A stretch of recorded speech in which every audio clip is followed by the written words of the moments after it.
Dan orang yang mencintai kepada umat, mencintai kepada ahli baitin Nabi, mencintai kepada sahabat, semuanya mencintai kepada para aulia, tidak mungkin apalagi kepada keluarganya membuka aibnya orang yang dicintainya. Wahai bangsaku yang kubanggakan, relakah negerimu terpecah belah? Relakah para habaib dipecah belah?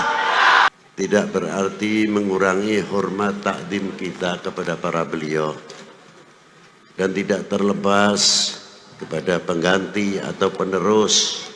Dengan kata lain, khalifah adalah Abdullah bin Husain Al-Attas Al-Alawi Ba'alawi Al-Alawi.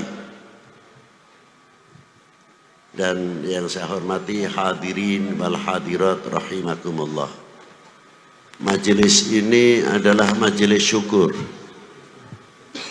majelis yang melahirkan ungkapan-ungkapan rasa terima kasih yang tiada terhingga kepada baginda Nabi sallallahu alaihi wasallam. Man lam yashkurin nas lam yashkurillah. Barang siapa tidak mengerti terima kasih kepada manusia, sama halnya tidak mengerti terima kasih kepada Allah Subhanahu wa ta'ala.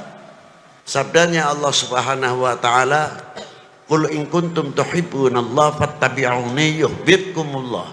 Katakanlah kekasihku kepada umatmu, bila kalian benar cinta kepada aku, yakni Allah Subhanahu wa ta'ala. Rasulullah mendapat mandat resmi dari Allah Ta'ala dengan kalimatul mufrad, bukan kalimatul jama'. Fattabi'uni, ikutilah jejakku, ikutilah aku, yuhibbukumullah, kalian akan dicintai kepada Allah Subhanahu wa ta'ala, Allah Ta'ala. Sahabat bertanya, mata aku na mu'minan sadikan ya Rasulullah, sejauh mana kita dikategorikan orang yang beriman? Dijawab oleh Rasulullah, idza ahbabtallah, selagi kamu punya nuktah yang mencintai kepada Allah Subhanahu wa ta'ala.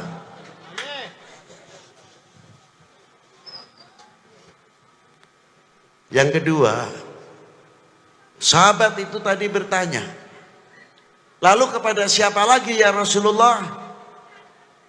Kepada utusannya. Selanjutnya ya Rasulullah, mengikuti torekohnya, sunnahnya. Aneh, kalimah torekoh sunnah dibelakangkan, yang awal mahabbahnya dahulu. Apa sebab? Kalau orang mahabbah kepada Rasulullah, menjalankan sunnahnya, torekotnya, sunnahnya, tidak membayangkan pahalanya seberapa. Karena apa? Mahabbah itu mahal betul.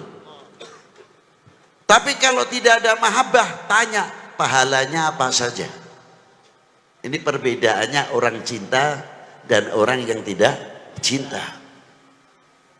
Dan orang yang mencintai kepada umat, mencintai kepada ahli baitin Nabi, mencintai kepada sahabat, semuanya mencintai kepada para aulia, tidak mungkin apalagi kepada keluarganya membuka aibnya orang yang dicintainya. Karena apa? Mahabbah. Maka dari itu, pendidikan akhlakul karimah oleh Allah Subhanahu wa ta'ala untuk umatnya sangat luar biasa. Apa diantaranya? Karena Allah Subhanahu wa ta'ala memanggil para nabinya, para anbiya atau para rasulnya bi asma'ihim, dengan namanya masing-masing. Ya Musa, ya Ibrahim, ya Ismail, wa Ishaq, wa Yaqubah, ila akhiril ayat yang disebutkan di dalam Al-Quranul Karim. Allah Ta'ala melarang kepada kita, la taj'al du'a rasul bainakum kaddu'a ba'dukum ba'dah. Jangan kamu memanggil kekasihku ini sebagaimana engkau memanggil sesamamu. Anehnya, yang menciptakan memberikan contoh kepada umat ini. Apa panggilan Allah kepada Rasulullah? Tidak ada kalimatun nida, ya Muhammad, ya Ahmad.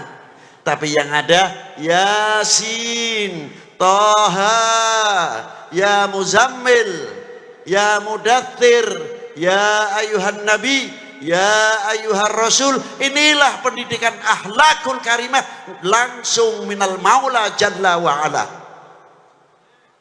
Ternyata panggilan itu mengandung satu mahabbah, kedua kali haibah, kewibawaan. Maka dari itu apabila umat ini semua mengagungkan kepada Rasulullah dengan panggilan-panggilan baginda Nabi Rasulullah sallallahu alaihi wasallam, Sayyidina wa Maulana Muhammadin, haibatul Islam, haibatul umat Islam luar biasa, tidak akan turun. Mengapa kita haibahnya turun? Kita koreksi dan introspeksi kepada diri kita masing-masing, sejauh mana kita mahabbah kepada baginda Nabi sallallahu alaihi wasallam. Hadits ini diteruskan, di tengah-tengahnya ada kalimah wal yatawaffatun nas fil iman ala qadri tafawutihim fi mahabbati. Kadar bobot iman seseorang adalah tergantung kecintaannya kepada aku.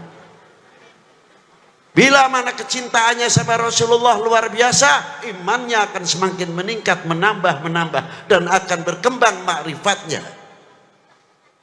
Hadis ini bisa diputar balik. Oleh siapa? Oleh oknum manusia yang akan menghancurkan umat Islam khususnya dan umat beragama pada umumnya. Apa diantaranya ditafsirkan? Oh kalau begitu, kalau menghancurkan umat Islam, kalau menghancurkan umat beragama, jauhkan kepercayaannya masyarakat, kepercayaannya umat ini kepada nabinya, kepada ulamanya, kepada habaibnya, kepada tokoh-tokoh dunia Islam, supaya jauh. Apabila ini sudah terjadi, maka umat Islam akan mudah dihancurkan. Yang kedua, ditafsirkan bagaimana caranya untuk menghancurkan pemerintah.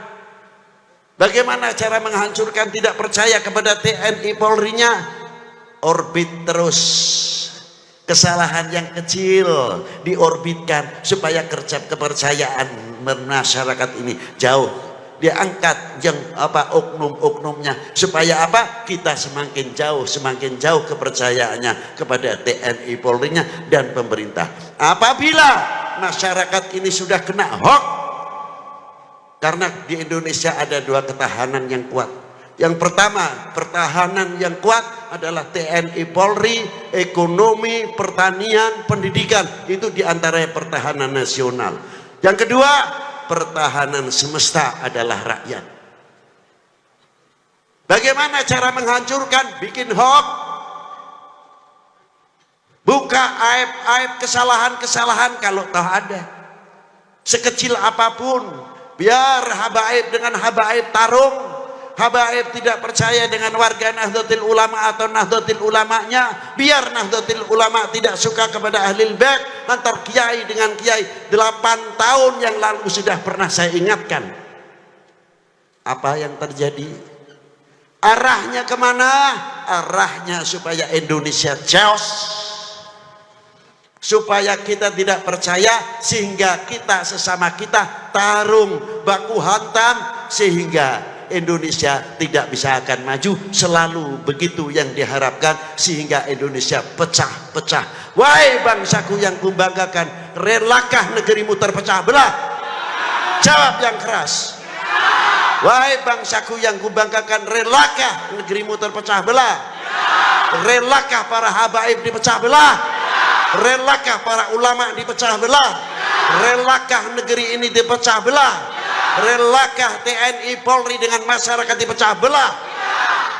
Itu ya yang paling istimewa. Berarti benteng-benteng Indonesia ada di pundak kalian, tanggung jawab ke depan. Jangan bikin malu para ulama-ulama mutakaddimin yang ikut andil besar menegakkan merah putih kembali dan dakwatul Islam yang luar biasa. Di zaman Wali Sembilan sebelumnya berhadapan dengan Portugis, di zaman Sultan Agung berhadapan dengan VOC, dan sampai ke Diponegoro Kiai Mojo kita pernah andil opo, pernah andil naon nanti teh.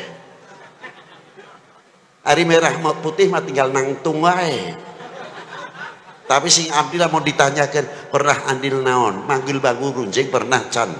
Ah can cina, ngiring mah pernah di mana? Karnaval cina. pakai bambu runcing, kaos napas jan berem-berem gitu, sampai ketinggal darah gitu.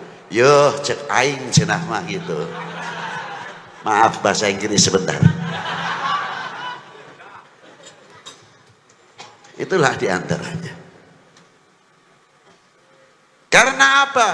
Negara kita, bangsa kita, umat Islam khususnya di Indonesia mempunyai amanah yang luar biasa dari Allah Subhanahu wa taala. Apa amanah tersebut? Tanah air ini pemberian Allah untuk bangsa Indonesia. Siapa lagi kalau bukan kita yang menjaga keutuhannya? Betul? Sehelai rumput yang kering, sebutir pasir Indonesia, kehormatan taruhannya. Betul? Assalamualaikum warahmatullahi wabarakatuh.